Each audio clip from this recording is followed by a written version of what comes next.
तो भगवान ने संदेश दे दिया, सारा जोर लगाने जमाना कितना जोर लगाएगा, पर भारत में भगवान का झंडा कभी न झुकने। युधिष्ठिर राजा बने। राजन भगवान को महाभारत युद्ध के पश्चात परम धाम गमन कर लेना चाहिए था,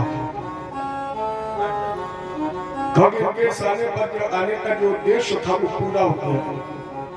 उद्देश्य अभी हमने आपको बताया था, जब जब हुई धर्मों के हानि और बाढ़ी का शोर अधम अभिमानी,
तो भगवान के इस धराधाम पर आने का जो उद्देश्य था वो पूरा हो गया।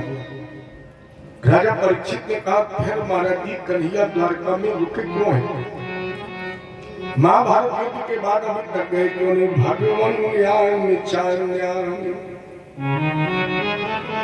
मुकुंदस्य महात्मना वीरस्य श्रोतुमिच्छामहे वयम्। भगवान अगर अभी तक द्वारका में है तो महाराज जी द्वारका में रुक करके भगवान ने और कौन से अद्भुत चरित्र किए? श्रोतुमिच्छामहे, मुंह हमें सुनाओ। लेकिन प्रश्न के अनुकूल उत्तर नहीं है। सुखदेव जी कह राजन, कृष्ण शासी सखा कश्चित् ब्राह्मणो ब्रह्मविद्दमा विरक्त इंद्रियार्थेषु प्रशांतात्मा जितेंद्रिया। भगवान कृष्ण का कोई एक मित्र था। परीक्षित ने मित्र का वृत्तांत नहीं पूछा, भगवान के दिव्य चरित्र का मुझे समझ करा। लेकिन सुखदेव जी कह रहे कि भगवान का कोई एक मित्र था। पहला निवेदन, श्रीमद् भागवत में भगवान के इस मित्र का नाम नहीं है। ये कथा हरवंश पुराण में महाभारत का एक खंड है। महाभारत का एक खंड हरवंश पुराण।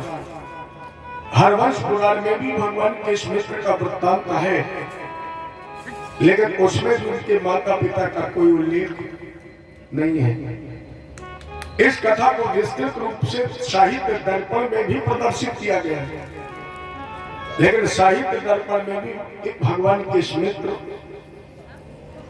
के माता पिता, परिवार और बच्चों का कोई उल्लेख नहीं है।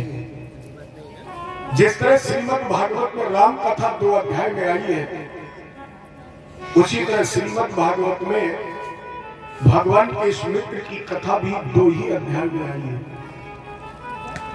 और मेरे दृष्टिकोण में जिसे हम आप सुदामा, अब आप कह सकते हैं कि पंडित जी आपने ही नहीं, आज तक मैंने जहां भी कथा सुनी लोग कहते हैं कि कल सुदामा चरित्र होगा, तो फिर इसका नाम सुदामा रखते क्यों? बिल्कुल सरल अर्थ है। सुदामा शब्द का अर्थ बहुत अच्छा है। सुदामा शब्द का अर्थ सु माने स्वयं, दाम माने इंद्रिय, दामा माने दमन करने वाला। जिसने अपनी इंद्रियों का दमन कर लिया है, जिसने अपनी इंद्रियों का निग्रह कर लिया है, जिसने अपनी इंद्रियों को जीत लिया है, ऐसे इंद्रिय विजेता जीवात्मा को हम सुशीला कह सकते हैं। और ये श्लोक भी प्रमाणित कर रहा है मेरे शब्दों को। श्लोक मेरा विरक्त इंद्रियार्थेषु प्रशांतात्मा जितेंद्रिया।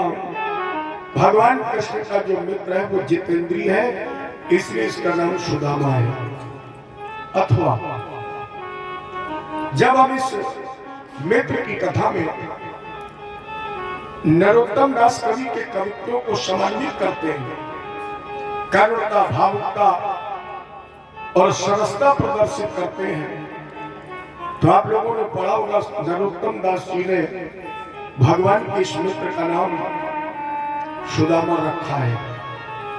और जब उन कवित्वों को आधार बनाकर कथा कहेंगे तो फिर हम लोगों को भी इसका नाम सुदामा ही रखना पड़ेगा। लेकिन अगर गहराई से देखा जाए तो यह केवल भगवान और भक्त के मिलन की कथा है, जीवात्मा और परमात्मा के मिलन की कथा है। प्रथम अध्याय में जीवात्मा की व्याकुलता, अधीनता का वर्णन है। दूसरे अध्याय में जब भक्त भगवान से मिलता है तो मेरे भगवान की उदारता को वर्णन किया गया है। और आज के परिवेश में हमारे जैसे लोगों ने सुदामा को इतना दीनहीन बना दिया है, बहुत रुला दिया सुदामा को, बहुत रुला दिया जनता को। और इतना नहीं, हमने देखा जो झांकी बनाने वाले हैं सुदामा जी की, वो इतनी जीर्ण शीर्ण झांकी बनवाएंगे, 20 जगह कुर्ता फटा होगा, पट्टी बांधे होंगे, 20 जगह वो जनता में गिरेंगे। और हमने देखा जब सुदामा जी कुर्सी पर बैठते हैं तो पीछे को मुंह कर लेते हैं। इतना पागल सुदामा को बना दिया, इतना विद्वहीन बेहोश सहूर सुदामा को बना दिया, जिसके लिए लिखा गया ब्रह्म वित्तमा। ब्रह्म वित्तमा, वित्तमा ने होता धन, जिसके पास ब्रह्म रूपी धन है, जो ब्रह्म के सानिध्य में है, जो ब्रह्म ज्ञानी है। भैया क्या उसे कुर्सी पर भी बैठने की अक्ल नहीं है, उल्टा सीधा बैठा देते हैं। श्रीमद् भागवत में सुदामा को कहीं भी दरिद्र नहीं लिखा गया। देखो गरीबी और दरिद्रता में अंतर है। लोग कहते हैं इसके पास पैसा तो बहुत है लेकिन बड़ा दरिद्र है, अर्थात पैसे वाला भी दरिद्र हो सकता है, गरीब दरिद्र नहीं होता है। दरिद्र गरीब कभी अपने पद से भटक नहीं सकता है। दरिद्र हम उसको कहते हैं जिसके जीवन की कभी कामनाएं नष्ट ना हुई हो, जिसकी इच्छाएं कभी पूरी ना हुई हो, उसको दरिद्र कहा जा सकता है। लेकिन भगवान का मित्र तो कहीं भगवान से बढ़कर है, क्योंकि भगवान के लिए क्या लिखा गया जब हम आप पढ़ते हैं श्लोक, शांताकारम। भगवान का स्वरूप कैसा है? शांत। और भगवान के इस मित्र को क्या लिखा गया है? प्रशांत। बहुत समझकर सुदामा चरित्र सुनिए। बहुत दिन लोग आ चुके हो, बहुत दिन सुदामा जी को भीख मंगवा चुके हो। चाहे मान लीजिए कि मेरे पास रोने गाने का समय नहीं है, चाहिए मान लीजिए कि व्यासपीठ पर भगवान ने कहा 2 दिन रो लो, आखिरी दिन रोइए मत, हंसी हंसी जाइए। हम ये भी कहते हैं कि भागवत की कथा केवल गाने बजाने नाचने का विषय नहीं है। भागवत का कथा मनोरंजन के लिए नहीं है। लोग कहते मजा नहीं आया, मजा फिल्म में आता है, भगवान की कथा में नहीं आता है। क्योंकि अपने सनातन धर्म में 3 ग्रंथों को विशेष महत्व है, रामायण, गीता और भागवत। रामायण प्रयोग का विषय है। रामायण की एक चौपाई आप अपने जीवन में प्रयोग कर सकते हैं। रामायण योग का विषय है और भागवत वियोग का विषय है। अच्छा बताइए आप लोग, जहां वियोग होता है वहां नाचना गाना होता है कि रोना होता है? भागवत रोने का विषय है, क्योंकि भागवत में रिश्ते टूटते हैं और कदम कदम पर यह बताया जाता है, न तेरे साथ कोई आया है और न तेरे साथ कोई जाएगा। भागवत किसे सुननी चाहिए? जो मरना नहीं चाहता है, जिसे मरने से डर लगता है। मेरी भागवत को प्यारे मरना और जीना सिखाती है और लोगों ने उसे मनोरंजन का विषय बना दिया। कृष्णास्यासी सखा कश्चित्, ये नहीं लगा कश्चित् सखा। आसीत माने था, सखा माने मित्र, कोई। ये नहीं लगा कोई मित्र था ना, था मित्र कोई, जो ब्रह्म को जानने वाला था। गृहस्थ होते हुए इंद्रियों से ग्रस्त और इंद्रिय विजेता भगवान का मित्र। अगर ये मान लिया जाए, हम कोशिश करेंगे, कामयाबी कितनी मिलेगी ये आपके हाथ में है, मेरे हाथ में नहीं है। कोशिश मेरी होगी कि मैं सुदामा चरित्र समझाऊंगा आपको। कोशिश में हम कितने कामयाब होंगे ये मुझे पता नहीं है। अगर ये मान लिया जाए थोड़ी देर के लिए कि भगवान के इस मित्र का नाम सुदामा था, तो फिर इनके नाम से एक नगर भी बसा था जिसका नाम था सुदामापुरी, जो दक्षिण भारत में समुद्र के किनारे पोरबंदरगाह के पास थी। और अगर इनके नाम से नगर बसा था सुदामापुरी, तो जितने हमसे बुजुर्ग लोग यहाँ बैठे हैं, सभी तो नहीं, 2-4 लोग तो जरूर होंगे जिनकी उम्र हमसे ज्यादा है, उनको ये पता होगा किसी गांव का नाम, किसी शहर का नाम, किसी पुरवा या मजरे का नाम उस गांव के सबसे जमींदार, धनी, प्रतिष्ठित व्यक्ति के नाम से नामकरण संस्कार होता था। आप कानपुर का इतिहास उठा करके देखिए, किसी भिखारी के नाम से थोड़ी इसका नाम कानपुर है। तो उससे ये कहा जा सकता है कि अगर इनके नाम का नगर था तो फिर सुदामा गरीब कहाँ था? तो उस गांव का जमींदार था। अच्छा, सुदामा की बात छोड़िए, आप लोग बताइए, आपने नरसी का वृत्तांत जरूर पढ़ा और सुना होगा। नरसी गरीब था? नहीं, नरसी एक साहूकार का बेटा था। नरसी कृष्ण भजन करते करते सब कुछ कब लुटा बैठा उसे पता नहीं चला। उसी प्रकार ये मान लीजिए कि सुदामा कृष्ण की भक्ति करते करते सब कुछ कब लुटा बैठे ये सुदामा को पता नहीं था। लेकिन इनकी पत्नी का नाम जो जिसे सुशीला कहते हैं, इसे दरिद्र लिखा गया है। सुदामा जी को दरिद्र नहीं लिखा गया, सुशीला को लिखा गया। और सुखदेव जी ने कहा, राजेंद्र, पतिव्रता पतिम प्राह मिलायता वदने निशाओ। दरिद्रा, ये दरिद्र थी, शीद माना शाओ वे विमाना विक्रम चाओ। उस जीवात्मा रूपी सुदामा के जो सुबुद्धि रूपी सुशीला अर्धांगिनी थी, उसके मन में दरिद्रता थी, क्योंकि पति के माध्यम से परमात्मा से कुछ चाहती थी, इसलिए दरिद्र लिखा गया।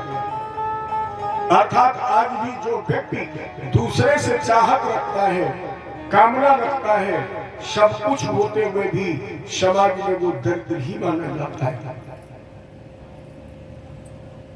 सुदामा जी कब जाने कि हम गरीब हो गए, जब सुशीला ने जिद की कि तुम कृष्ण से मिलने चले जाओ। सुदामा जी ने कहा कृष्ण मेरे मित्र हैं, मिलने जाऊं, लेकिन तुम्हारे पास तो भेंट के लिए 4 चावल भी नहीं है। तो सुशीला 4 मुट्ठी चावल लेकर के आई, लेकिन पृथक तंडुलान, जो चावल सुशीला लेकर के आई है वो एक जैसे नहीं है, वो एक घर के नहीं है, एक नहीं है। या चक्का चक्रो मुष्टि, 4 मुट्ठी जो चावल लेकर के आई है वो अलग अलग घर के हैं। सुदामा ने पूछा ये अलग अलग घर के कैसे हैं? सुशीला ने कहा स्वामी अपनी बात छोड़िए, आज पहली बार सुदामा जी को जाना है। सुशीला ने कहा अपने घर की बात छोड़िए, अपने नगर में किसी के घर में 4 मुट्ठी चावल लीजिए, ये 4 घरों से अलग अलग। तब सुदामा जी को ज्ञान हुआ।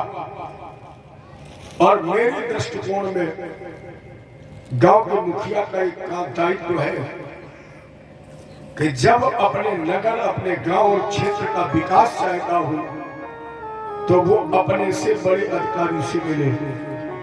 एक व्यवहारिक पक्ष भी है कि अगर आप अपने विश्व बैंक वाला क्षेत्र का विकास चाहते हो तो पार्षद से मिलो, पार्षद मेयर से मिलेगा, मेयर नगर निगम में प्रस्ताव पास कराएगा। तो भगवान के इस मित्र को जब सुशीला के माध्यम से पता लगा कि मेरे नगर में, मेरे प्रजा में किसी के घर में एक मुट्ठी चावल नहीं है, तो इन्होंने कहा कि मुझे नगर की विकास के लिए ये चावल प्रमाण के तौर पर भगवान के सामने रखने चाहिए। ये वो चावल सुदामा जी को सुशीला ने अपनी साड़ी से एक टुकड़ा निकालकर बांध दिया। चैल खंडे तान भाव, हालांकि हम लोग कुछ विद्वान लोग इसे चिवड़ा भी बोलते हैं, चावल से जो बनता है। चैल खंडे तान भाव भद्रे प्रागाद पायनम, सुशीला ने वो 4 मुट्ठी टूटे चावल बगैर वस्त्र के धुले हुए उसी में बांध दिए। सुशीला ने कपड़ा धोया नहीं, पानी की कमी नहीं है, क्योंकि सुशीला का नगर तो समुद्र के किनारे है। सुशीला ने वस्त्र धोया नहीं, वस्त्र बगैर धोए ही चावल बांध करके भगवान के लिए दे दिए। क्यों?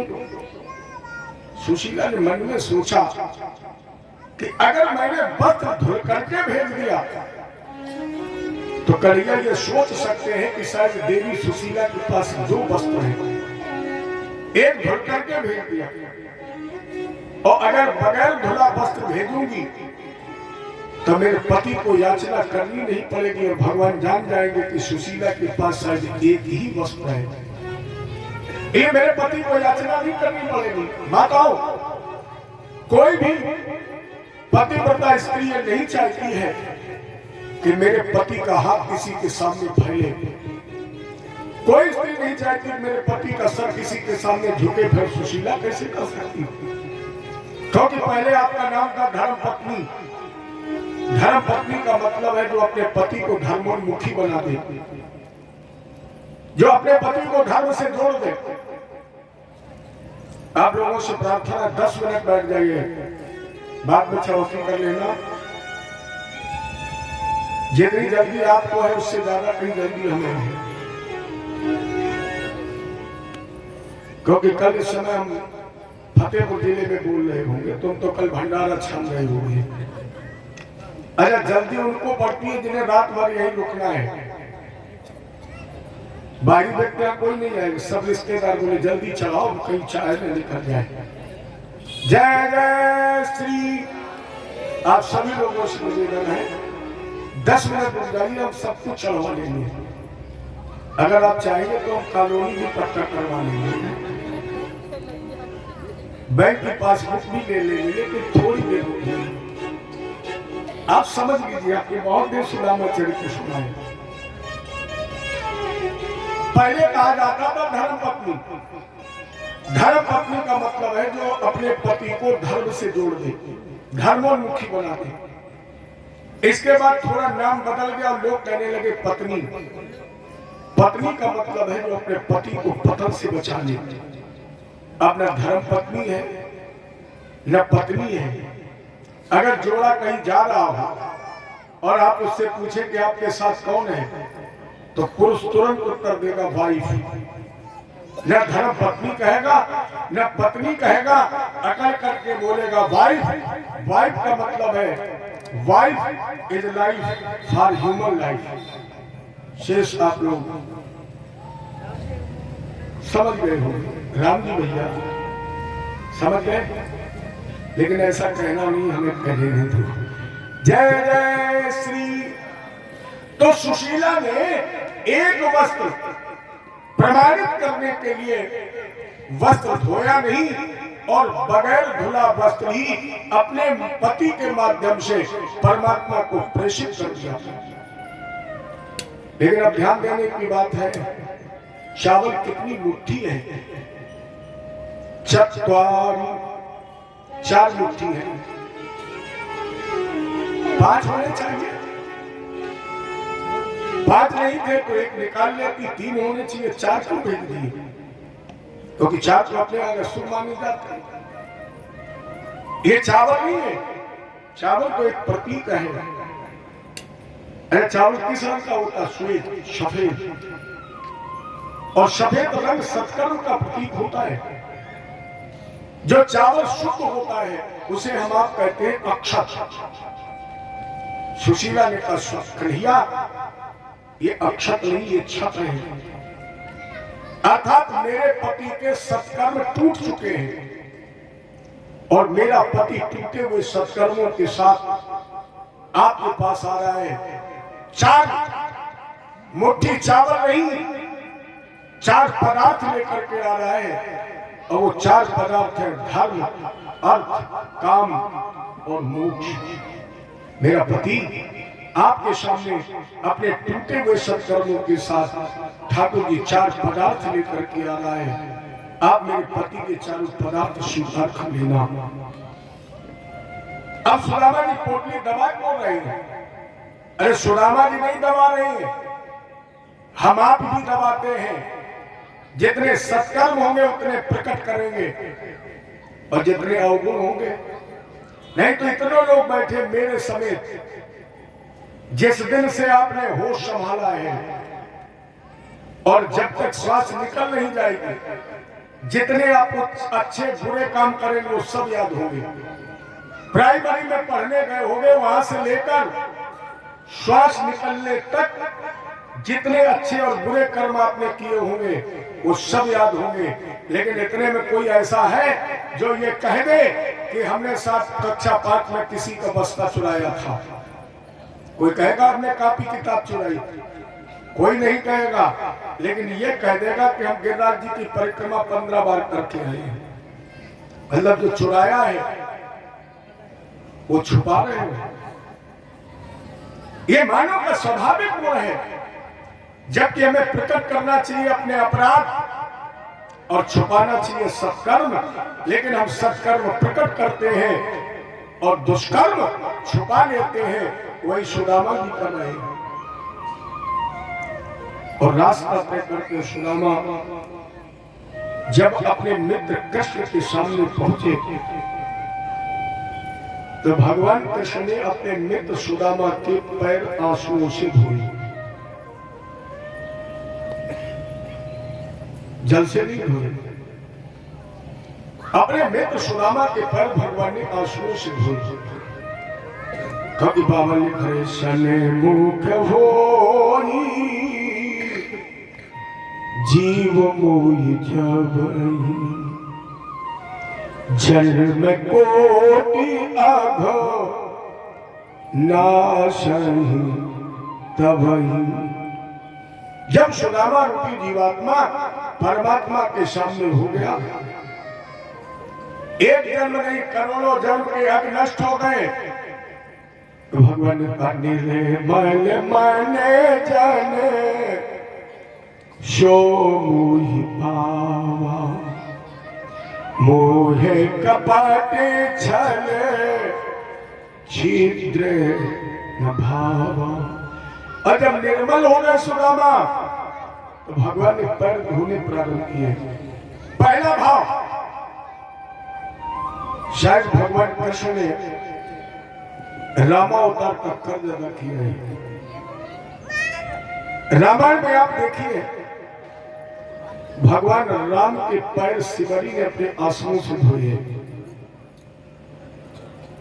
रामायण में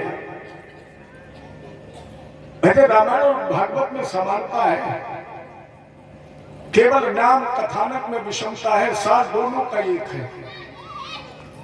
अगर राम और एक प्रसंग विषम है और वो प्रसंग विषम है रामायण में शिवजी का और भागवत में सुदामा का, क्या विषमता है? भगवान राम चलकर शिवजी के यहाँ गए हैं और हमारे भागवत में भक्त सुदामा चलकर भगवान के यहाँ गए हैं। रामायण में भक्त भिन्न शिवजी ने भगवान के चरण अपने आंसुओं से धोए हैं। ऐसा लग रहा है उसी भक्त के कर्ज को अदा करने के लिए आज भगवान ने अपने आंसुओं से अपने भक्त सुदामा के पैर धो दिए। अथवा अपने यहाँ बुजुर्ग लोग कहते हैं, जब कोई बहुत थका पथिक जिसके पैरों में दर्द हो, बहुत यात्रा करके आया हो, तो लोग क्या कहते हैं?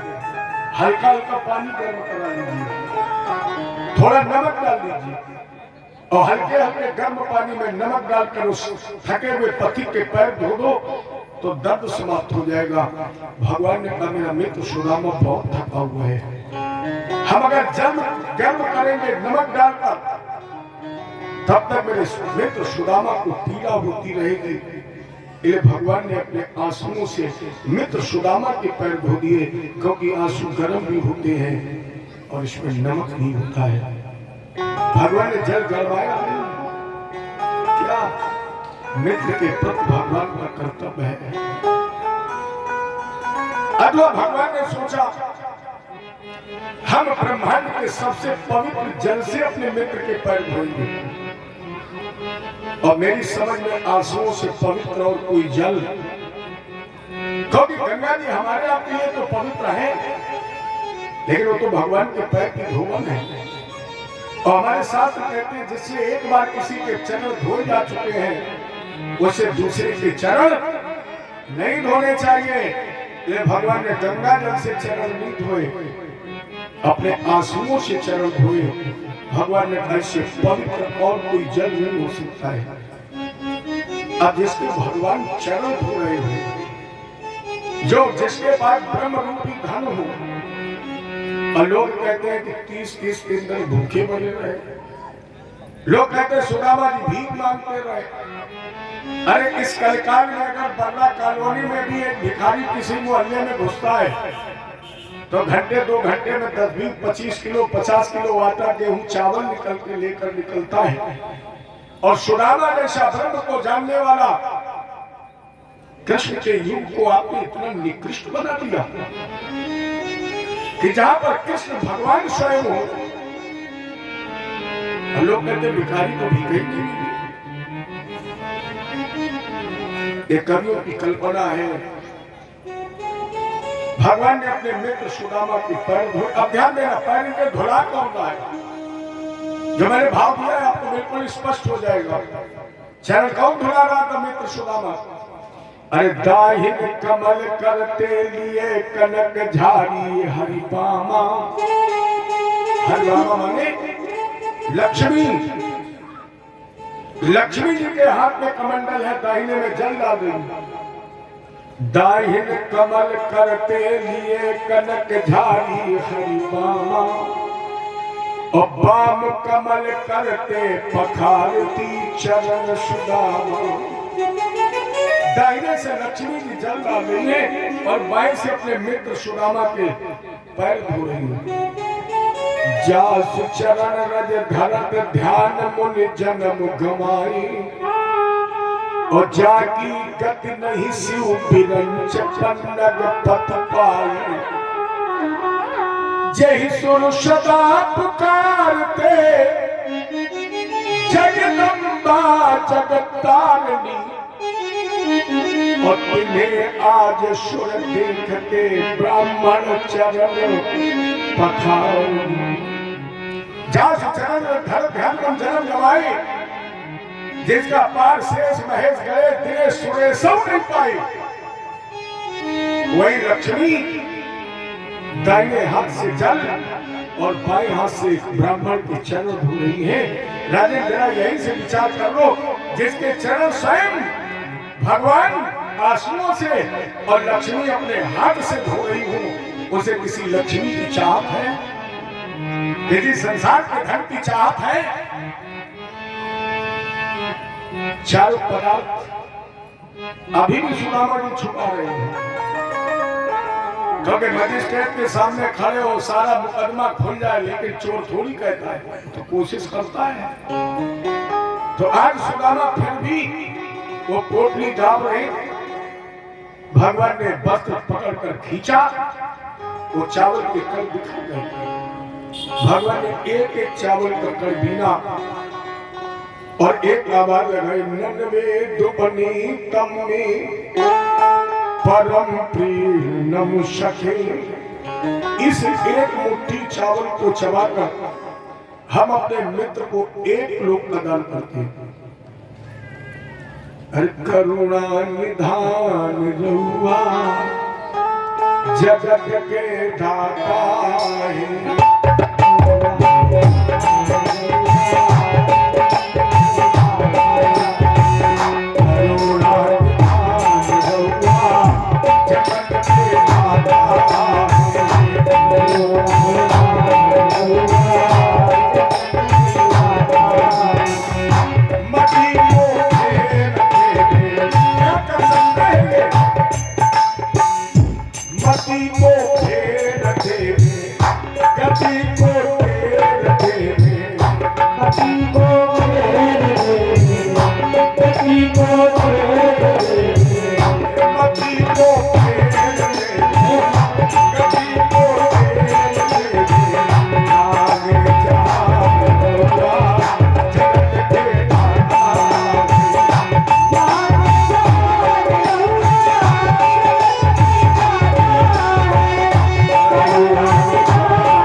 एक एक चावल का कण एक मुट्ठी एक लोग का दान।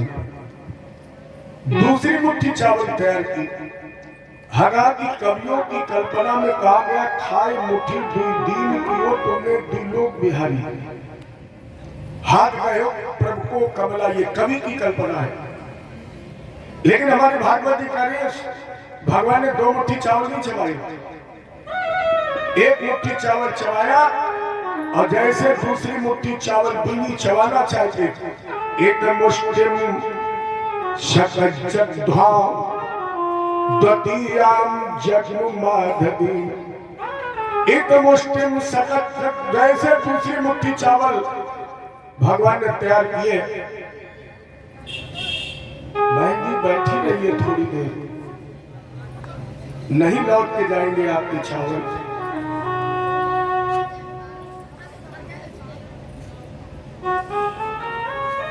इन चावलों के साथ कुछ बुराई भी तो चढ़ाइए, क्योंकि सुदामा की बुराई ही तो चढ़ी है। जय जय श्री। हालांकि हम भी ये चाहते हैं कि आप लोग ज्यादा से ज्यादा चढ़ाएं, जल्दी चढ़ाएं, कहो जितनी जल्दी चढ़ जाए उतनी जल्दी हो काम हो जाए, ड्यूटी खत्म। लेकिन मैं रोक रहा हूं आपको, थोड़ी देर रुक जाइए। और अगर आप आचार्य के निर्देश का पालन नहीं कर रहे हैं तो ये हमारी और हमारी व्यासपीठ की अवहेलना है, ये एक अपराध है। थोड़ी देर बाउस चलिए आइए प्रश्न। सुदामा जी के चावलों की दूसरी मुट्ठी तैयार की और भगवान खाना चाहते थे, लेकिन रुक्मिणी जी ने हाथ पकड़ लिया। दूसरी मुट्ठी चावल क्यों नहीं चलाने दिए? अभी मैंने आपको बताया, सुदामा रूपी जीवात्मा जब परमात्मा से मिलने गया तो 4 मुट्ठी चावल निमित्त है, संकेत है। क्या लेकर गए हैं? धर्म, अर्थ, काम और मोक्ष। जब जीवात्मा परमात्मा के सानिध्य में पहुंच गया, निर्मल हो गया, तो भगवान ने उसका केवल खा लिया काम। याद रखना प्यारे, भगवान किसी का धर्म नष्ट नहीं कर सकते, भगवान किसी का अर्थ भी नहीं ले सकते हैं, भगवान किसी के मोक्ष का हनन भी नहीं कर सकते।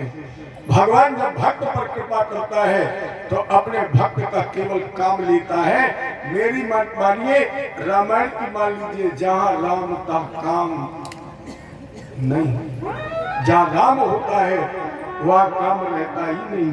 अर्थात सुदामा रूपी जीवात्मा ने परमात्मा के श्री चरणों में 4 पदार्थ रखे, भगवान ने उसका काम खा लिया। और जैसे सुदामा का काम समाप्त हुआ, सुदामा को मिल गया अर्थ माने धन, लक्ष्मी। लेकिन अब इससे एक बात याद रखना, लक्ष्मी के सुत 4 हैं, धर्मो अग्निन्द्र पचोर और जेठे के अपमान में 3 करत भर। लक्ष्मी के 4 पुत्र हैं और उसमें बड़े पुत्र का नाम है अर्थ, धर्म। और अगर आपको परमात्मा की कृपा से धन मिला, देखो अभिमान मत करना, ये लक्ष्मी तो भगवान की भी नहीं हुई है। अगर मिल गई अभिमान मत करना, भगवान के सहारे रखना, शायद टिक जाएगा। तो लक्ष्मी के सुत 4 है, धर्म। अगर आपने धन से धर्म न किया तो फिर राजा लगा देगा जीएसटी। अभी 18% से चिंता मत करो, 24 का चुनाव हो जाने दीजिए, 38% तक पहुंच जाएगी। जीएसटी और लग जाएगी। इसके बाद अग्नि,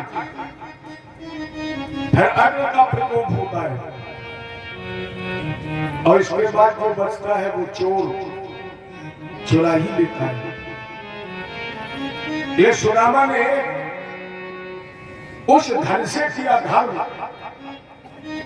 मैंने अर्थ प्राप्त किया, अर्थ से किया धर्म, और धर्म से सुदामा को प्राप्त हुआ मोक्ष, भगवान का धाम प्राप्त हुआ। मैंने ये कोशिश की, कामयाबी और असफलता आपके हाथ में है। ये सुदामा चरित मैंने चंद शब्दों में अपना भाव दे करके घटित किया।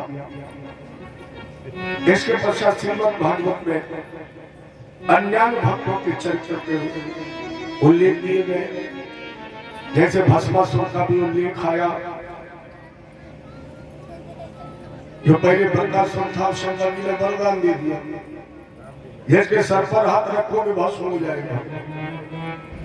भगवान ने अपने मित्र की मित्रता का फर्ज अदा करने के लिए अपने नेत्रों उसके सामने सुभद्रा जी का हरण भी कराया। और इन चरित्रों के साथ साथ जब भगवान के जाने की तैयारी हुई तो सबसे पहले भगवान ने यदुवंशियों को श्राप दिला दिया। एक बार द्वारका के बाहर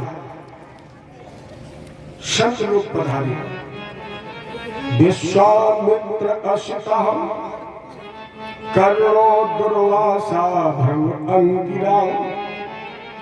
जैसे विश्वामित्र, दुर्वासा, अत्रि, कर्ण, बड़े बड़े संत यहाँ पधारे। इधर यदुवंशी उद्दंड हो चुके थे। इन्होंने सोचा महात्माओं का बड़ा नाम सुना है तो चलो इनका परीक्षण किया जाए। तो यदुवंशियों में सबसे ज्यादा सुंदर था साम। बढ़िया सुंदर को स्त्री का रूप बनाया, पेट पर कढ़ाई बांध दी और कढ़ाई बांध करके नारी के रूप में यदुवंशी संतों के पास पहुंच गए। घूंघट करवाए, प्रणाम कराया और प्रणाम करने के बाद महाराज ये गर्भवती है, आप ये बताएं इससे बच्चा पैदा होगा लड़का या लड़की? महात्मा ने कहा जाओ खेलो खाओ जाओ। सारे यदुवंशी ताली बजा के हंसने लगे। बोले लोग कहते हैं इसे दुर्वासा जैसे संत त्रिकालदर्शी, और इन्हें ये भी पता नहीं है लड़का होगा कि लड़की। अब दुर्वासा भी जैसा क्रोधी महात्मा। संत लोग तो कहते हैं कि दुर्वासा जी जब घर से निकलते थे आश्रम से तो चुल्लू में जल लेके निकलते थे, और जरा सा आपने अपराध किया कि दुर्वासा जी ने वही जल छोड़ करके श्राप दे दिया। महात्माओं की तरफ देखा, संतों ने कहा जाओ इस स्त्री के गर्भ से ना तो बेटा होगा ना बेटी होगी, लोहे का मूसल होगा, और उस लोहे के मूसल से सारी यदुवंशों का विनाश हो जाएगा, समूल यदुवंशों का विनाश। हालांकि भगवान कृष्ण का चाहते कि श्राप को भी काट सकते थे, लेकिन यदुवंशियों ने मारे भय के कृष्ण को बताया ही नहीं। या उर प्रेरक रघुवंश मणि, या जो कुछ भी हो रहा है ये सब उसकी ही कृपा है। जानते थे भैया गांधारी का भी श्राप लगा हुआ है, वो भी तो सबको होना है। तो एक भूमिका बना दी भगवान ने उर प्रेरित, और कन्हैया को बताने के बजाय उग्रसेन जी को बताया। तो उग्रसेन जी ने उस लोहे के मूसल को घिसवा दिया। तच्चूर्ण मूसलम, जब वो मूसल निकला तो चूर्ण की तरह पिसवा दिया, और पिसवाने के बाद उसे समुद्र में फेंकवा दिया। एक कील बची, इस कील को भी समुद्र में फेंक दिया गया, जिसे एक मछली ने निकल लिया। वो चूर्ण समुद्र के किनारे, कुछ लोग कहते हैं शैवाल बनकर, कुछ लोग कहते हैं एरक्स नाम की घास होती है, वो घास बनकर के समुद्र के किनारे उगाई। इस कील को मछली से प्राप्त करके एक बहेलिये ने अपने बाल में लगा दिया। इधर नारद जी का पदार्पण हुआ, वसुदेव जी ने प्रणाम किया, और यहीं पर नारद जी के द्वारा नौ योगेश्वरों का संवाद हुआ। जैसे सबसे पहला प्रश्न बहुत सुंदर था।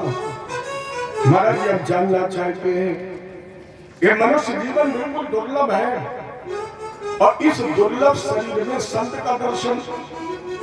दुर्लभो मानुषो देहो तत्रापि क्षण भंगुरा। ये जीवन क्षण भंगुर है, लेकिन देव दुर्लभ है, और इस देव दुर्लभ कण में संत का दर्शन हो जाए। तो प्रथम जो कवि नाम के योगेश्वर थे, इन्होंने कहा राजेंद्र बड़े भाग्य से शरीर मिला है, बड़े भाग्य मानुष कर पावा, सुर दुर्लभ सब ग्रंथ गावा। हालांकि क्षण है, क्षण भंगुर जीवन की कलिका, अकल प्रात को जान खिली न खिली। मलयागिर सुच शीतल मंद सुगंध समीर कल प्रात को जान चली न चली कलिकाल कुठार लिए फिरता तन नम्र है चोट झिली न झिली भजने रसना हर नाम हरी फिर अंत समय में ही लीना अथवा लाज लगे हरि के गुण गावत। अगर भगवान का नाम गाने में तुम्हें शर्म लग रही है तो याद रखना क्या होगा। लाज लगे हरि के गुण गावत तो तेरो काज सबे बिगड़ेगो। भगवान का नाम लेने में अगर शर्म लगती है तो जीवन के सारे बड़े बड़े काम बिगड़ जाएंगे। राजन लोग कुटुंब की प्रीत मशान लो और आगे नहीं डग एक धरे और कौन बढ़ावत है दुख को। संसार में कौन तो बढ़ाना कौन बढ़ावत है दुख को। हरिदास जब यम देख डरे ये राम भजो नाम सब तज मूरख और लाज लगी तो नरक पड़े। अगर भगवान का नाम लेने में शर्म लगती है तो नरक जाना ही पड़ेगा। ये संत मिलन को जाइए। प्रथम कवि कह रहे हैं प्रथम योगेश्वर अबे मोहि भरोस हनुमंता बिन हरि कृपा मिले नहीं संता। मेरा भगवान की कृपा के संत नहीं मिलते और अगर संत मिल जाए तो बिन सत्संग विवेक न हुई राम कृपा बिन सुलभ न सुई। तो संत मिलन को जाइए तजमा या अभिमान क्योंकि जो जो पग आगे धरे कोट न यज्ञ समान। कवि जी ने भी मक्का से समर्थन किया और कवि जी ने लिखा है संतन के संग लागरी तेरी अच्छी बनेगी। संतन के संग लागरी तेरी अच्छी बनेगी।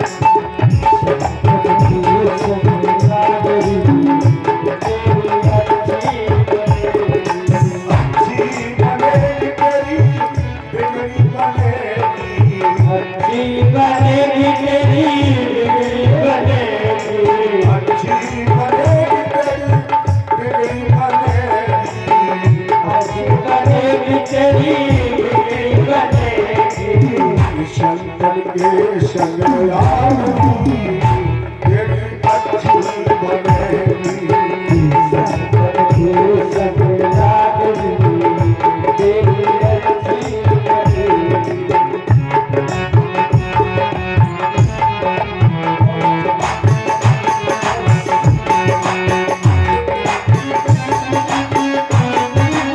बनेगी।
ढोलकी तोय पिया।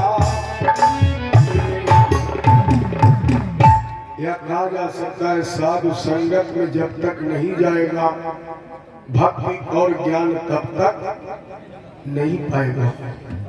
दूसरा प्रश्न किया, आप मेरे सामने माया का वर्णन करें। देखो 9 योगेश्वरों में 3 प्रश्न विशेष हैं, बाकी प्रश्नों में तो भगवान के अवतार है, उनकी पूजा का, लेकिन 3 प्रश्न मुख्य। और उसमें पहला प्रश्न सबसे बेशकीमती जो अभी हमने दुर्लभो मानुषदेव। दूसरा प्रश्न है माया का स्वरूप क्या है, या माया से मुक्ति कैसे मिल सकती है। तो दूसरे कवि ने उत्तर दिया, माया अवर्णनीय है, माया का वर्णन नहीं हो सकता है। माँ माने नहीं, या माने जो नहीं है, यही भगवान की माया है। अर्थात दृश्य को अदृश्य कर देना, अदृश्य को दर्शा देना, ये माया का स्वरूप है। और बगैर मर्जी के वो छूट नहीं सकती, बगैर भगवत कृपा। जैसे भूत लोग कहते हमने देखा नहीं है, भविष्य जानते नहीं है, वर्तमान की बात करो, बस यही प्यारा है। क्योंकि राजा वर्तमान का तो कोई अस्तित्व ही नहीं है। भविष्य से शब्द आ रहा है और मुंह से निकलते निकलते भूत में जा रहा है, कहीं 1 मिनट के लिए टिक रहा है। और लोग कहते हैं भूत हमने देखा नहीं, भविष्य जानते नहीं, वर्तमान है ही नहीं। अगर इसे ना मानो तो एक उदाहरण हम दे रहे हैं। जैसे आप अपने हाथ में घड़ी बांधे हो और आपसे कोई पूछे भैया समय क्या है, आप वर्तमान में तुरंत घड़ी देखेंगे और समय पूछने वाले से कहेंगे भैया समय 7:15 हुआ है। क्या ये सही है जो तुम समय बता रहे हो, क्या ये सत्य है? क्योंकि जब तक आप कहेंगे 7:15 है, तब तक सेकंड की सुई 40 सेकंड आगे बढ़ जाएगी।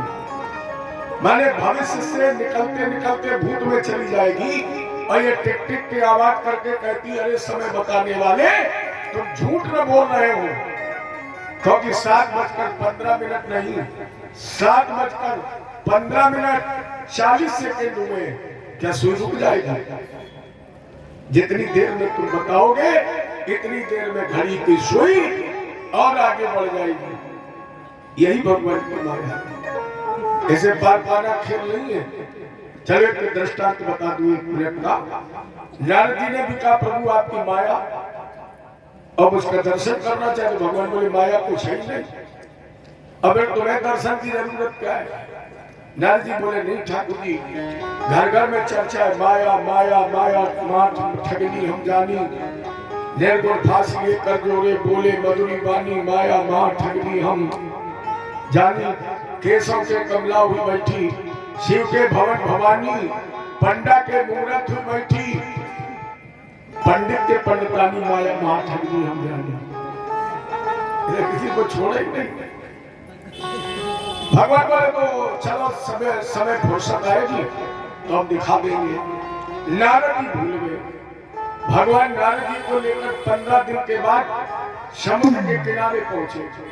भगवान बोले नारद मेरी इच्छा है कि तुम आज समुद्र में स्नान करो। अब भगवान का आदेश है। नारद जी ने बीना रखी, वस्त्र उतारे और जैसे समुद्र में डुबकी लगाई, एकदम लहर आई और नारद जी बह गए। उस लहर ने उठा करके नारद जी को 3 किलोमीटर दूर फेंक दिया और जब समुद्र के बाहर गिरे तो स्त्री के रूप में सुंदर 16 साल की कन्या, बढ़िया वस्त्र, और जैसे बाहर निकले 2 सिपाही खड़े थे, उन्होंने पकड़ लिया और कहा अब मेरे राजा का विवाह तुम्हारे साथ होगा। क्योंकि मेरे राजा का आदेश है कि जो सबसे पहले आज महिला मिलेगी, जो स्त्री लड़की मिलेगी, उसी के साथ राजा का विवाह होगा। अब नारद जी को ज्ञान ही नहीं था, नारद जी रो रहे। नारद जी ने कहा भैया छोड़ दो, हम नारद हैं। सिपाही बोले बताओ आंखों में धूल जो कर रहे, सुंदर युवा स्त्री है, कह रहे हम नारद हैं। नारद जी रोते बिलखते रहे और नारद जी की शादी राजा के साथ हो गया। पाणी ग्रहण संस्कार, साल 2 साल 10 साल बीत गए, 3 बच्चे हो गए। अब नारद जी सब कुछ भूल गए। और लला बिटिया को बुला रहे हैं, कभी बच्चे को खिला रहे हैं, सब कुछ भूल गए। एक दिन कमरे में नारद जी बैठे, वही बच्चे खिला रहे थे रिंकू टिंकू को। अचानक नारद जी की आंख बंद हो गई। भगवान ने आवाज लगाई, नारद माया का दर्शन करना है। नारद जी ने आंख खोली तो बच्चे भी गायब, वो राजा और राज भी गायब। वही नारद के रूप में भगवान बोले देखना है। नारद जी बोले महाराज जी बहुत देख चुके हैं, अब नहीं देखने। ये भगवान की माया है और इस माया से पार बगैर परमात्मा की कृपा के नहीं हो सकता है। तीसरा प्रश्न है, भगवत भक्त के लक्षण क्या है? देखो, सर्वश्रेष्ठ भक्त वो है जो प्रत्येक के अंदर अपने सीताराम का दर्शन करता है। वो प्रथम श्रेणी का भक्त है भगवान का, सिया राम में सब जग। और दूसरी श्रेणी का भक्त वो है जो अपने को श्रेष्ठ मानता है और दूसरों को तुच्छ मानता है। वो दूसरी श्रेणी का भक्त है। और कुछ ऐसे भी भक्त हैं जो ये कहते केवल हम भक्ति करते, तुम भक्ति करना क्या जानो, तो भक्ति करते मैंने अपनी सत्ता को मानता है और दूसरे को न माने। लेकिन हमारा आपका एक भाव होना चाहिए, सिया राम में सब जग जानी, कर्म प्राण जुग जुग पानी, क्योंकि रमनते योगना अस्मिन इत सारा। राम कौन है? जो रोम रोम में है, जर्जर जर्रे जर्रे में है, जो जड़ में भी है, चेतन में भी है, जो जन्म में भी है और मृत्यु में भी है।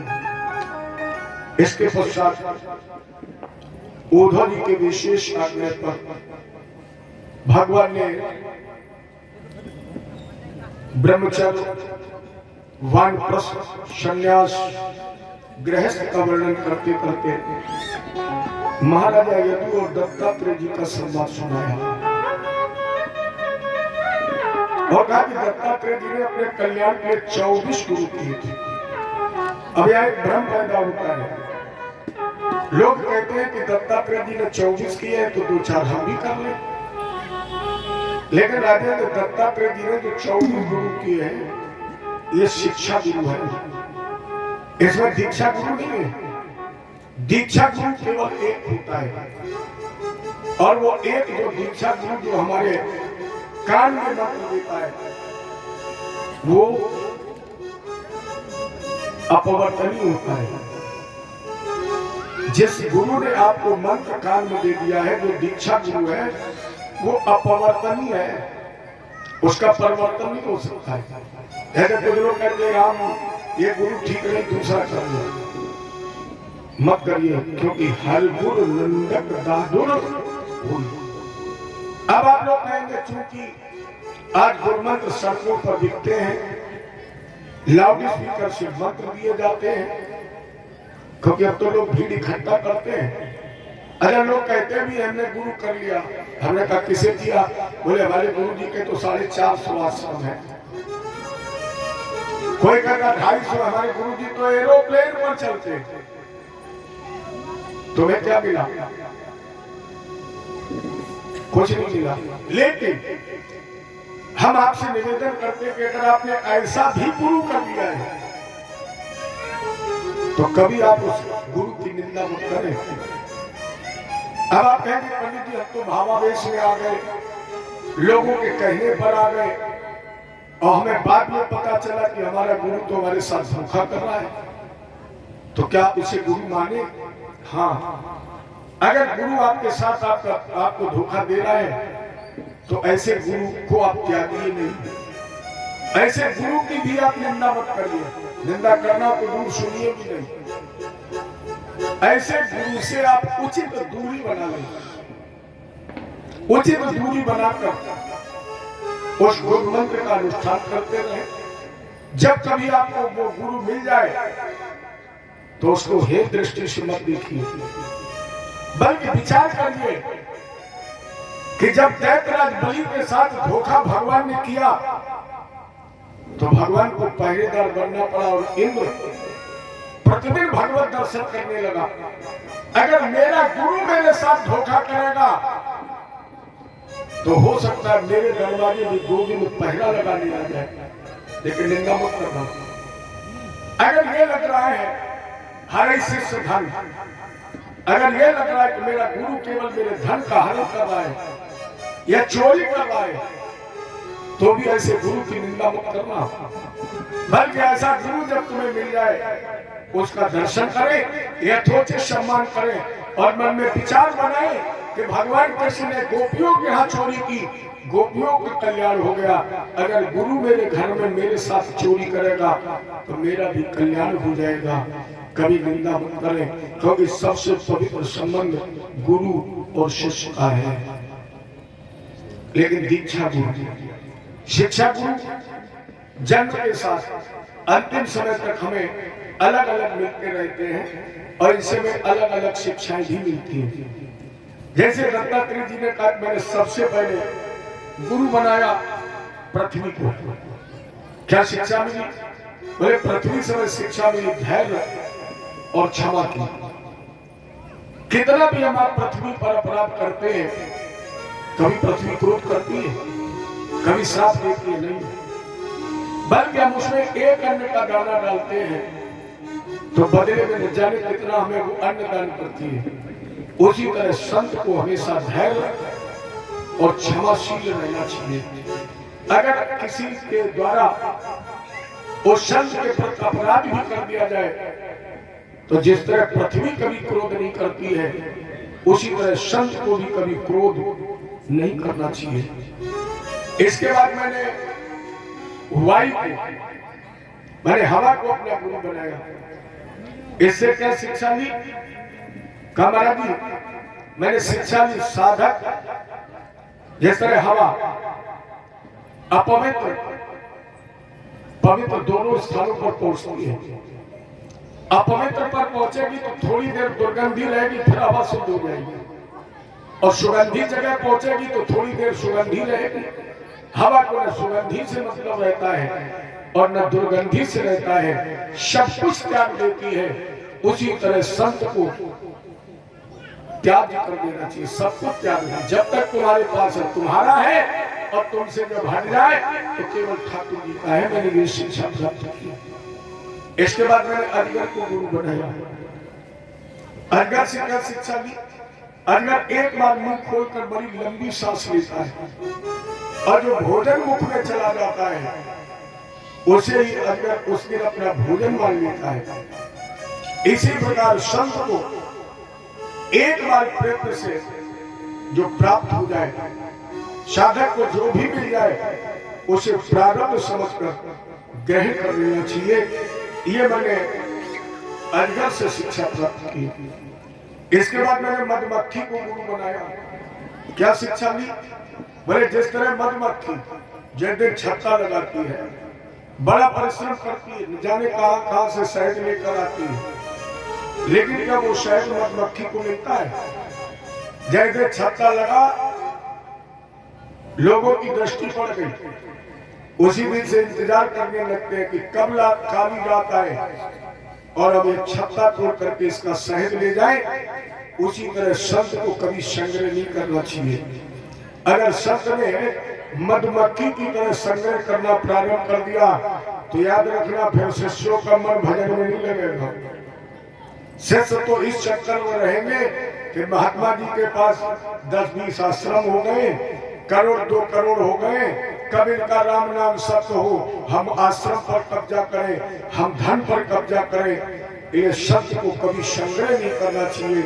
ये मैंने मधुमक्खी से शिक्षा ली। इसके बाद मैंने गुरु बनाया लखैरी को। लखैरी बच्चे पैदा नहीं करती, आप कभी गौर करके देखना। लखैरी जब गीले मिट्टी का घर बनाएगी तब वो दूसरे कीड़े के बच्चे को लाकर उस मिट्टी के गीले घर में बंद कर देगी। एक छेद रखती है और छेद पर लखैरी तब तक गुनगुनाती है जब तब तक भनभनाती है जब तक दूसरे कीड़े के बच्चे को लखैरी नहीं बना लेती है, उसी तरह संत का समाज पर वो भय होना चाहिए, क्योंकि वो इतना भयभीत हो जाता है वो आवाज को छोड़कर कि अपना रूप बदल लेता है। उसी तरह समाज पर संत की इतनी पकड़ होनी चाहिए, इतना भय होना चाहिए कि उस संत के सानिध्य में रहने वाले भी अपने वास्तविक स्वरूप को भूलकर संत की तरह भगवत भजन करने लगे। समझो संत की साधना सफल हो गई। मैंने ये लखैरी से शिक्षा प्राप्त की। इसके बाद मैंने बाण बनाने वाले से शिक्षा ली। बाण बनाने वाला जब बैठता है तो उसकी अपलक दृष्टि उस बाण की नोक पर होती है, क्योंकि जरा सी भी अगर निगाह छूट जाए तो बाण बेकार हो जाएगा। उसी तरह साधक का लक्ष्य केवल परमात्मा प्राप्ति होना चाहिए। जैसे उस बाण बनाने वाले की दृष्टि में केवल उस बाण की नोक होती है, उसी तरह संत को भी केवल उस परमात्मा तत्व का चिंतन करना चाहिए। मैंने ये शिक्षा प्राप्त की है। इसके बाद मैंने मछली को गुरु बनाया। क्या शिक्षा ली?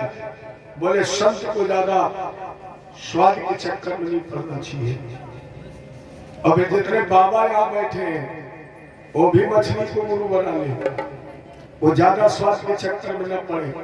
नाती जो दे दे, अगर दूसरे दिन सफल भोजन चाहिए तो जो मिल जाए भगवत प्रसाद ग्रहण कर लो।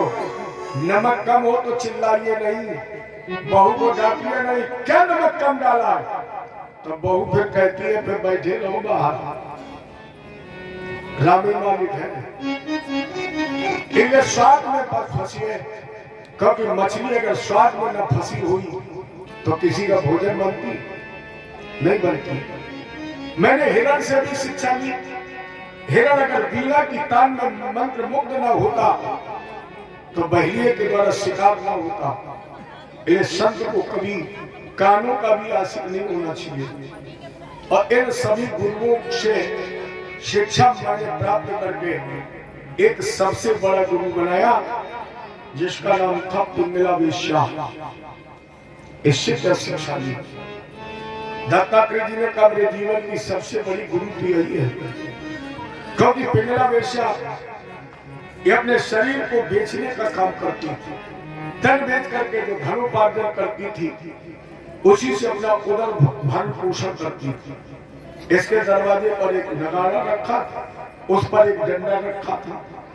पिंगला वेश्या 16 श्रृंगार करके छत पर खड़ी होती थी और उसका नियम था ग्राहक उस नगाड़े पर जितने डंडे मारता था उतना ही उसे धन देना पड़ता था। दत्तात्रेय जी ने कहा हमें पता ही नहीं था। हम उधर से निकले, हमने नगाड़ा देखा, डंडा देखा, हमने कहा तो बजाने वाली चीज है, बजाने के लिए रखी, तो हमने डंडा उठाया और उस नगाड़े को बजाना प्रारंभ कर दिया। बजाता रहा घंटे 2 घंटे। उस पिंगला वेश्या ने सोचा कि आज कोई बहुत बड़ा पैसे वाला व्यक्ति आ गया, बहुत अमीर ग्राहक मिल गए, आज मेरी गरीबी दूर हो जाएगी, इतना मुझे धन मिलेगा। वो इस विश्वास में खड़ी थी। और हम जब बजाते बजाते थक गए, हमने डंडा फेंक दिया और चले गए।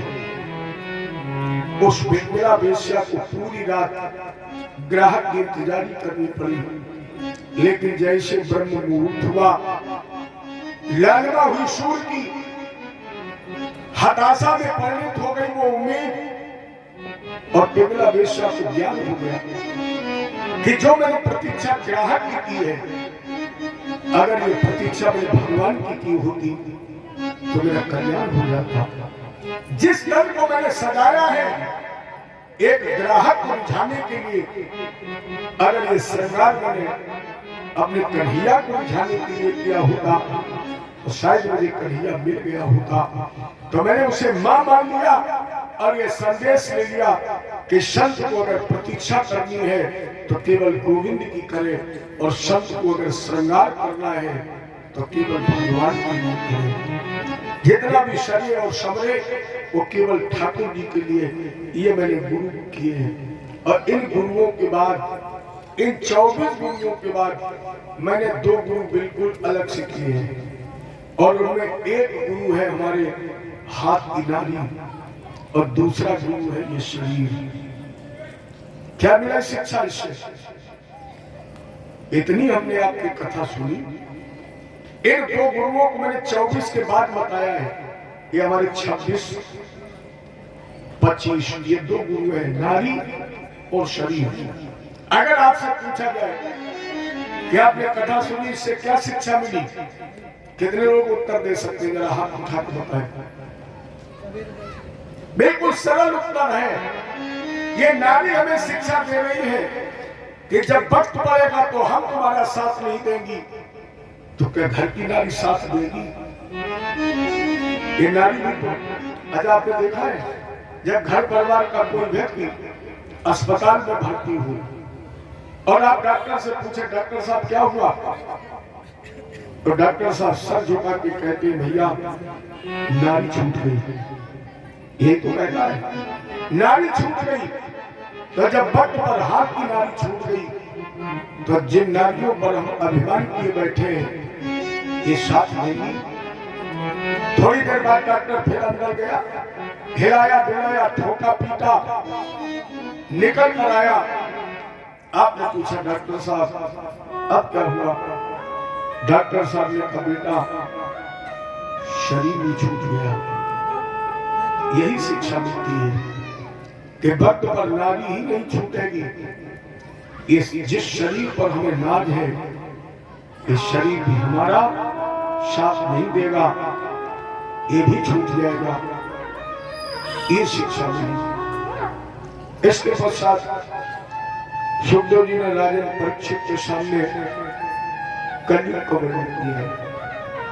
कलयुग की उम्र 4,32,000 वर्ष और अभी लगभग 5,200 वर्ष बीते हैं। देखो यार थोड़ा मतांतर है, कुछ लोग 200 वर्ष बताते हैं, कुछ लोग केवल 175 वर्ष बताते हैं, लेकिन 5,000 निर्विवाद है। 5,000 के ऊपर कितनी संख्या है? क्योंकि अपने भारत में 4 लोगों के मत कभी एक नहीं हो सकते। कितनी भी आज कोशिश कर ले, 4 के विचार एक नहीं हो सकते हैं। उसमें सबसे पहले शास्त्र, जिस भी शास्त्र को आप पढ़ेंगे उसका मत कहीं ना कहीं थोड़ा बहुत भिन्न होगा, अलग होगा, एक नहीं हो सकते। इसके बाद ब्राह्मण, ये एक नहीं हो सकते। जितने होंगे उनके सब मत अलग अलग होंगे। अब तो बहुत कुछ बदल गया है, नहीं तो पहले ब्राह्मणों के इतने मत अच्छे थे कि सरहद के हाथ की रोटी खा ली, और अगर सारे की सरहद ने रोटी बना दी तो नहीं खाते थे। अगर 4 ब्राह्मण एक आंगन में इकट्ठे हो गए, मेरी समझ में तो 4 चौका जल जाए। ये मत एक नहीं हो सकते। इसके बाद सर्प, ये कभी एक नहीं हो सकते। बिल में सर्प हमेशा अकेला रहता है। और चौथा होता है सिंह, ये भी अकेला जंगल का राजा होता है। और 5वां होता है शूर, ये भी अकेला रहना पसंद करता है। इन 5 के मत एक नहीं हो सकते। सबके अलग अलग मत, सबके अलग अलग विचार। तो कोई कहता 5,200 वर्ष, कोई कहता 5,175 वर्ष, लेकिन 5,000 निर्विवाद रूप से है। और इस कलयुग में मनुष्य की उम्र 100 वर्ष है। अभी 5,000 वर्ष बीते हैं और मनुष्य की औसतन उम्र रह गई 54 वर्ष। केवल 5,000 वर्ष बीते हैं और 46 साल की उम्र कम हो गई, औसत तो निकाला गया। और चिंता मत करिए, आने वाले कलयुग में मनुष्य की उम्र 20 से 30 वर्ष रह जाएगी। इतनी लंबाई हो जाएगी कि वो तिल के पेड़ के नीचे बैठकर छाया लेगा। अरे सारे लक्षण दिखाई पड़ रहे हैं। पहले लोग कहते थे कि जो वृक्ष आम का लगाता है वो फल नहीं खा पाता है, और अब तो आपको नर्सरी में ऐसे वृक्ष मिल जाएंगे जो में फल के आ रहे हैं। अब इतने विशाल वृक्ष अब नहीं हो रहे हैं, जरा जरा से हुए। अब तो आम का वृक्ष अगर आप उस तरह भी लगाए तो भी 3 साल तब होंगे जब उस आम के वृक्ष से फल, और जितनी जल्दी प्यारे फल मिलेगा निश्चित है कि वो उतनी जल्दी नष्ट भी होगा। ब्राह्मण की पहचान यज्ञोपवीत से ही रह जाएगी। बाल रखाना ही शोभा बन जाएगा। बाल रखाना, नाखून रखाना, बाकी तो आप लोग समझदार हैं। माताओं के लिए पहले 16 श्रृंगार थे, अब 18 हो गए हैं। 2 कौन कौन हुए आप लोग स्वयं समझदार हैं। मैं नहीं बताऊंगा 16 श्रृंगार हमारे पौराणिक व्यवस्था में, लेकिन अब 2 श्रृंगार और बढ़ गए, वो आप लोग स्वयं जानते हैं। मुंह धो लेना, सर धो लेना, बाल संवार लेना स्नान कहलाएगा। जितना बाचाल होगा, जितना ज्यादा बोलने वाला होगा, उतनी ज्यादा वो प्रकांड विद्वान बना जाएगा। जितना बढ़िया गा लेगा, जितना बढ़िया नचा लेगा, जितना बढ़िया धन कमा लेगा, वो उतनी बड़ा विद्वान माना जाएगा। मैंने एक दिन कहा भी था 3 चीजें छुपाने की हैं, फिर मैं दोहराऊं 3 चीजें हमेशा छुपा कर रखिए। उसमें सबसे पहले माला, दूसरे जेब का पैसा, और तीसरे घर की महिला। क्योंकि इन 3 को अगर आपने प्रदर्शित कर दिया तो निश्चित किसी न किसी की कुदृष्टि पड़ेगी। अगर हमारी बात ना मानिए, आज प्रैक्टिकल करके देखिए। आप जब आरती के बाद घर जाए, जितने रुपए हो आंगन में बैठ के सबसे सामने गिनिए, और जैसे आपने गिनना शुरू किया सबसे पहले नाती आएगा, बाबा देना 5 रुपए। लग गया। अगर लड़की को आपने प्रदर्शित कर दिया, ये अनमोल धन है, किसी न किसी की कुदृष्टि पड़ेगी। और प्यारे माला कुर्ता के बाहर की नहीं है, माला गोमुखी की है, माला कुर्ते के अंदर की है। क्योंकि जितने भी लोगों की माला पर दृष्टि पड़ेगी, आपकी माला का जितना भी जाप, जितना भी टूण है, उसमें कहीं ना कहीं खोट आ ही जाएगी। लेकिन अब तो वही अच्छा विद्वान है जो 3 घंटे फेशियल करा ले है। हम तो केवल इतना कह सकते हैं सीताराम सीताराम सीताराम कहिए और जाई विद राखे राम। कलयुग इतना हावी हो जाएगा, बिल्कुल ऐसा लग रहा है कि जो जवानी पर कलयुग की दशा होनी चाहिए, कलयुग तो इतना हावी हो गया कि वो व्यवस्था उसने 5 साल में ही कर दी। सबसे पवित्र संबंध बेटी और पिता का है, लेकिन कलयुग में बेटी और पिता के संबंध में भी कहीं ना कहीं दोष आ जाएगा। और ऐसा तब होना चाहिए था जब कलयुग जवानी पर था। मुझे कहने में संकोच नहीं है, कहीं ना कहीं इसी उम्र में ही बेटी और पिता के रिश्तों में भी दोष प्रवेश कर गया है। इतनी अशुद्धता, इतनी अपवित्रता आ जाएगी। महिलाएं भी छोटी होंगी, अधिक बच्चों को जन्म देने वाली होगी, और स्थिति तो यहां तक पहुंचेगी कि 13 वर्ष की लड़की भी नानी कहलाएगी। ये चरमोत्कर्ष तक जब स्थिति पहुंचेगी, उस समय एक भूतानंद का नाम का राजा जो किलकिला नाम की नगरी में तपस्या कर रहा है, ये जब प्रकट होगा तो ये दूसरा परशुराम कहलाएगा। क्योंकि परशुराम जी ने केवल है वंशी क्षत्रियों का विनाश किया है, लेकिन ये तो अधर्म का प्रचार प्रसार करेगा, और जितने धार्मिक प्रवृत्ति के लोग होंगे इनका विनाश करेगा।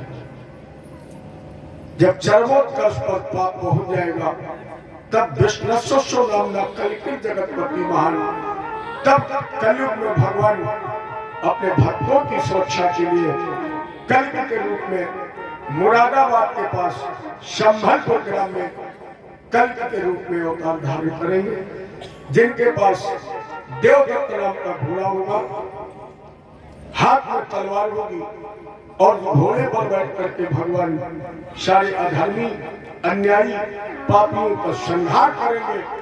परिणाम स्वरूप यहीं से सतयुग का प्रवेश हो जाएगा। इस तरह उल्लेख करते करते सुखदेव जी ने कहा, राजेंद्र हरि अनंत हर कथा अनंता। अब मेरी इच्छा ये है कि मैं चलूं, मुझे विदा करूं, मैं जाऊं। लेकिन जाने से पहले वो 2 मिनट याद आ गए, हम भूल गए थे लेकिन याद आ गया। जाने से पहले मेरे 2 प्रश्न हैं, इनका उत्तर दीजिए।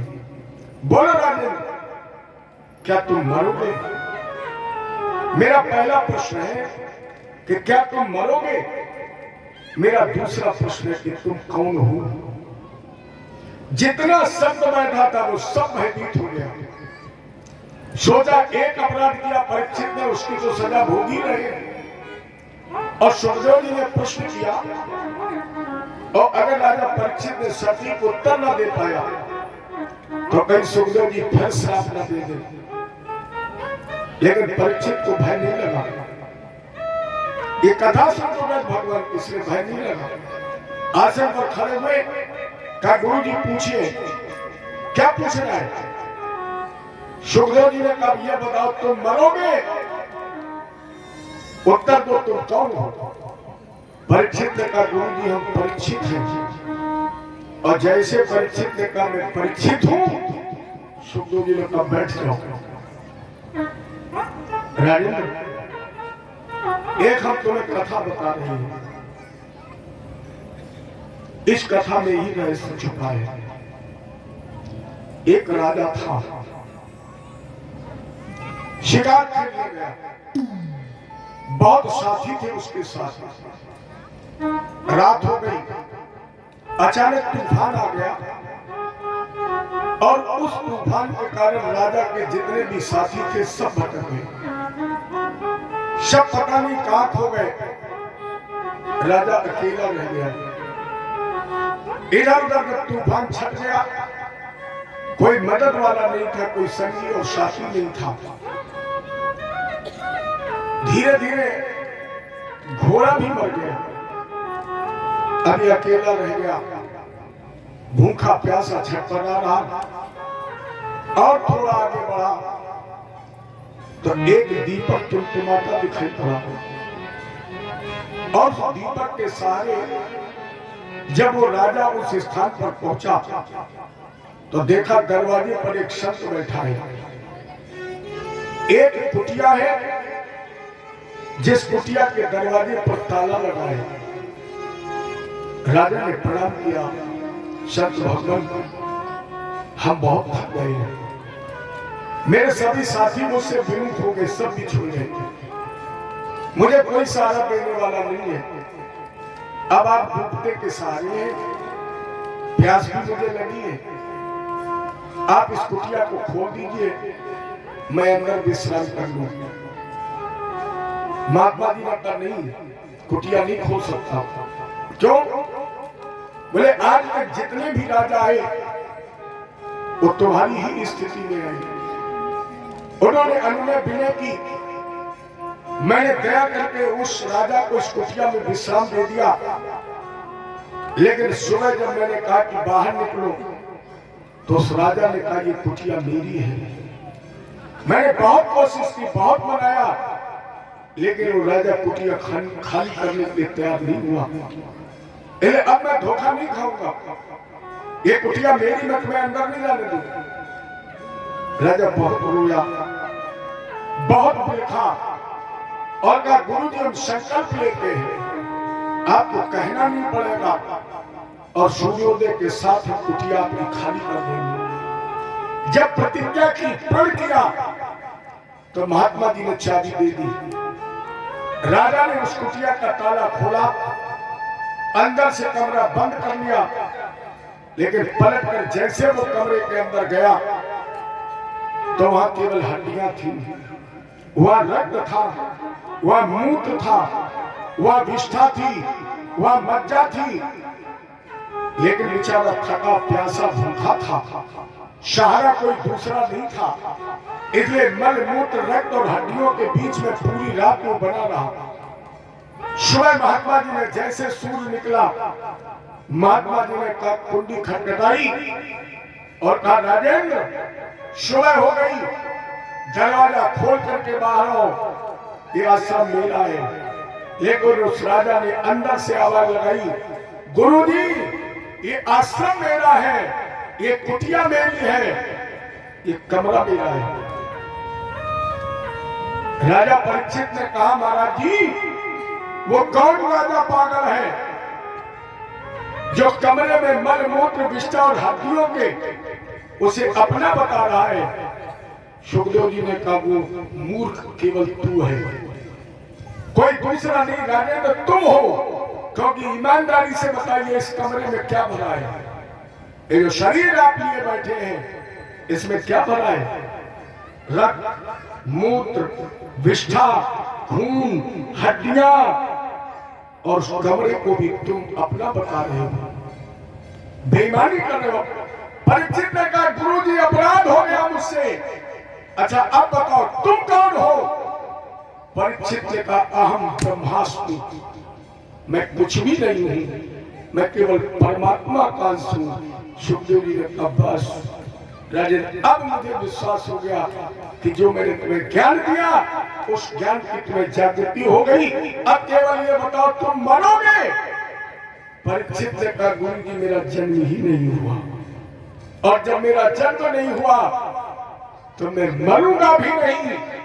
जो जन्मा है वही मरेगा, जो जन्मा सो अवश्य नसावे, जौन नसावे पुनः प्रकाशे।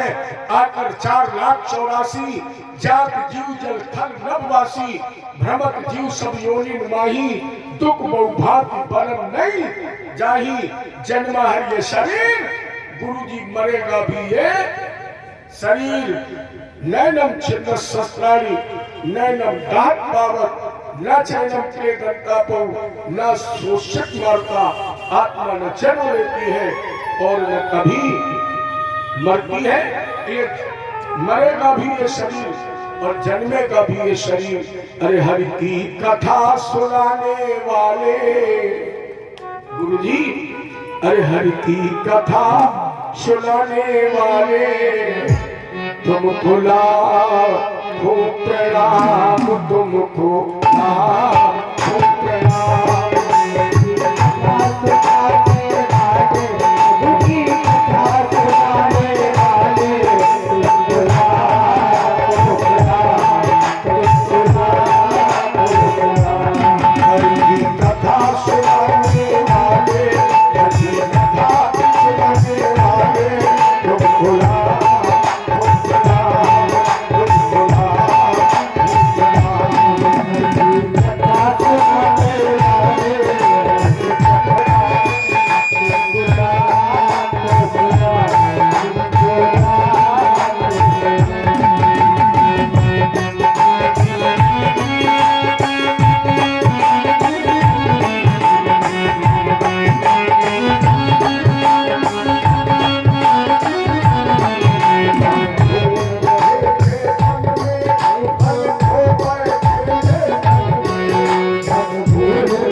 ये स्वयं विचरण करने के लिए चले गए। राजा परीक्षित की नासिका में तक्षक ने पुष्प करके दशा, ये तो पहले मोक्ष प्राप्त कर चुके थे क्योंकि मुक्ति जीवित में ही मिलती है। जैसे दशा तो जहर के प्रभाव से राजा परीक्षित का शरीर शीतल हो गया और ये भगवान के धाम चले गए। जिनके वियोग में जन्मेजय जी ने सर्प स्टेज कराया। मैंने काली लीला में बताया था कि वो सर्प उस यज्ञ में जले हैं जिन्हें इनकी मां कद्रू ने श्राप दिया है। जन्मेजय ने जो पूछा महाराज जी वो सर्प अभी तक आया कि नहीं आया, जैसे मेरे पिता को दशा है। आस्तिक जी ने कहा कि वो तो इंद्रासन में जाकर निपट गया। जन्मेजय जी ने कहा तो मैं इंद्रासन से आहुति दे दीजिए। आस्तिक जी ने मैं इंद्रासन से तक्षक का आह्वान किया, नियमानुसार पूर्ण आहुति हो। इसके पहले यजमान को आचार दक्षिणा देकर संतुष्ट कर देना चाहिए। पूर्णाहुति बात में होनी चाहिए। जैसे पूर्णाहुति के रूप में इंद्रासन और तक्षक की आहुति दी जानी थी, आस्तिक जी ने सिंहासन रोक दिया और राजेंद्र पहले यज्ञ की दक्षिणा। जन्मेजय जी ने कहा मांगिए। आस्तिक जी ने कहा यही इंद्रासन और तक्षक हमें दे दीजिए। तो यज्ञ की दक्षिणा के रूप में इंद्रासन और तक्षक को बचा लिया। तक्षक को बचा लिया इसलिए एक आग लग गई। कभी आपके घर में अधिक सर्प निकल रहे हो, आपको स्वप्न में भयभीत कर रहे हो, या सर्प आपको काटने आ रहा हो, आप 3 बार आस्तिक आस्तिक आस्तिक शब्द का उच्चारण कर दीजिए। शब्द में आपको शब्द दिखाई देना बंद हो जाएगा। घर में निकल रहा होगा नहीं निकलेगा, और कितना भी क्रोध में काटने को सर्प आ रहा हो, लेकिन ये शब्द अगर उसके पास तक पहुंच गए तो वो निश्चित है कि आपको फिर दशेगा नहीं। इसके बाद केवल मैं रामायण की एक चौपाई गाकर अपने को बचा रहा हूँ। अब रामायण की चौपाई है हरि अनंत हरि कथा अनंता काहे सुनई बहुविध सब संता। भगवान की कथा अनंत है, भगवान का स्वरूप भगवान का गुण अनंत है, उसके गाने की क्षमता मेरे अंदर नहीं है।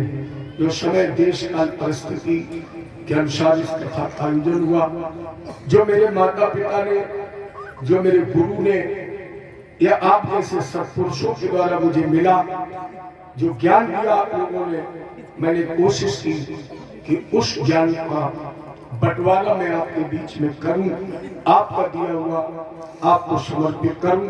और इतना नहीं, मैं तो इस भावना के साथ प्रार्थना कर रहा हूं, ओम ब्रह्मार्पणमस्तु, सब कुछ उस ठाकुर जी को समर्पित है। अच्छा क्या हुआ, कैसा हुआ, सुनने वाला भी वही है और सुनाने वाला भी। एक रूप से उसने बैठकर मेरे अंदर गाया और एक रूप से उसने बैठ करके आपको सुनाया।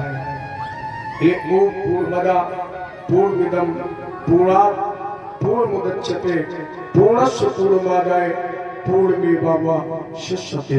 बोलो कृष्ण भगवान की, भागवत भगवान की जय। श्री राधे, जय जय श्री राधे, जय जय श्री